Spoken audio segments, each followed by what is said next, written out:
and meditate upon its truth in your life. As we were going to the place of prayer, we were met by a slave girl who had a spirit of divination and brought her owners much gain by soothsaying. She followed Paul and us, crying, "These men are servants of the Most High God, who proclaim to you the way of salvation." And this she did for many days. But Paul was annoyed and turned and said to the spirit, "I charge you in the name of Jesus Christ to come out of her." And it came out that very moment. But when her owners saw that their hope of gain was gone, they seized Paul and Silas and dragged them into the marketplace before the rulers.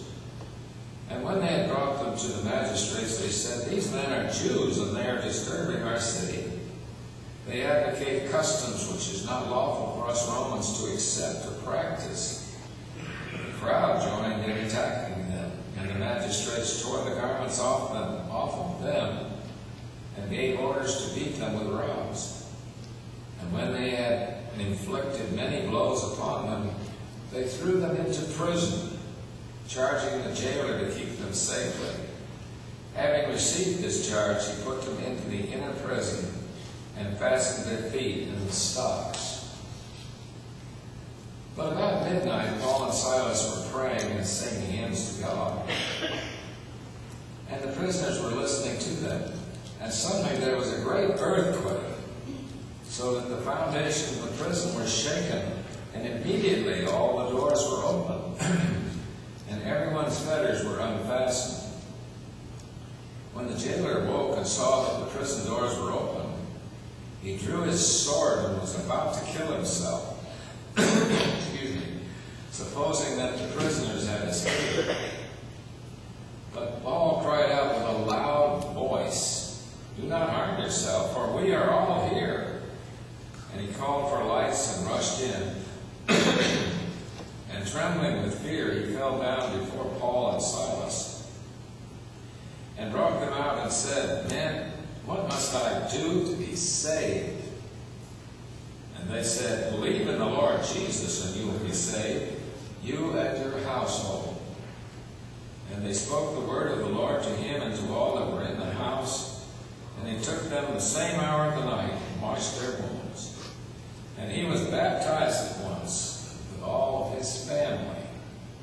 Then he brought them up into his house and set food before them. And he rejoiced with all of his household that he had believed in God. This is the word of the Lord.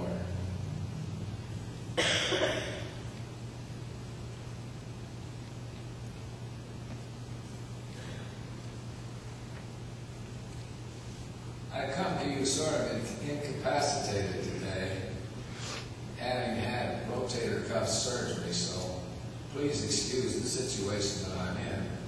And I can't wave my hands around like I usually do. But I would like to talk to you about things that happened in the Scriptures in Ephesus, or Philippi rather, and that are mentioned in the book of Acts. Years ago, there was a great movie made by Billy Wilder, which was called, what was the name of it? Some Like It Hot. Some Like It Hot.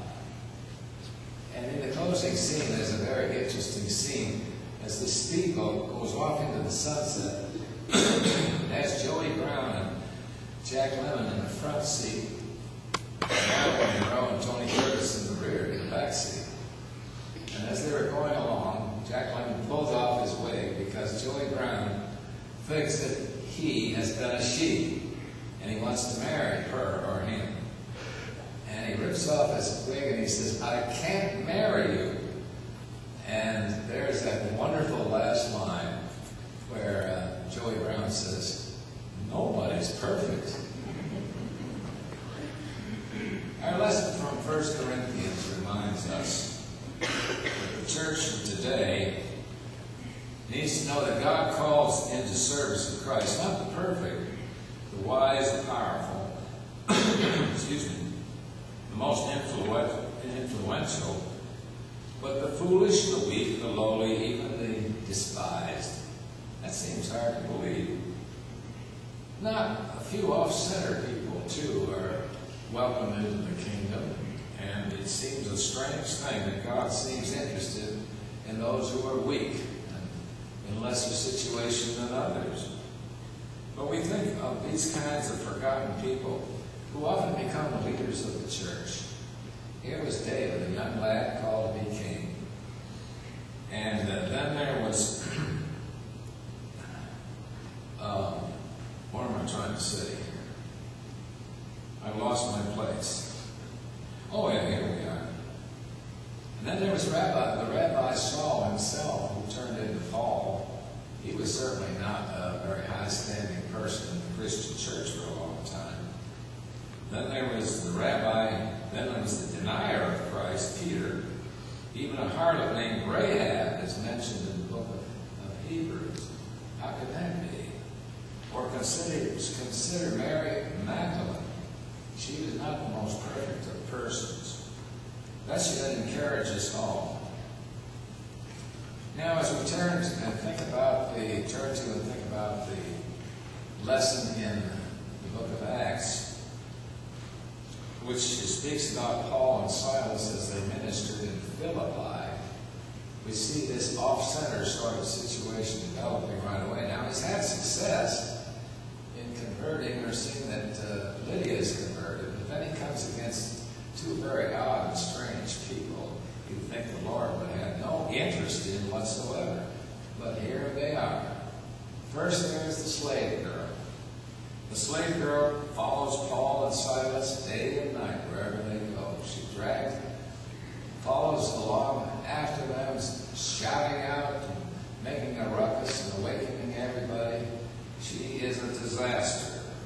She talks about how Christ is going to change the world. And the owners are angry as they can be because this is their meal ticket. And then Paul and Silas are very dignified people, really. They're very well educated. And it really embarrasses them and annoys them. So Paul finally turns, looks at her, and calls the evil spirit out of her. Then and there she confesses Christ and becomes a disciple of the Lord. She might even have been a leader of the church. This off-centered young woman who was a diviner, who was someone who predicted the future and is now changed. That's the miracle of salvation. God calls all kinds of folks into the kingdom of God.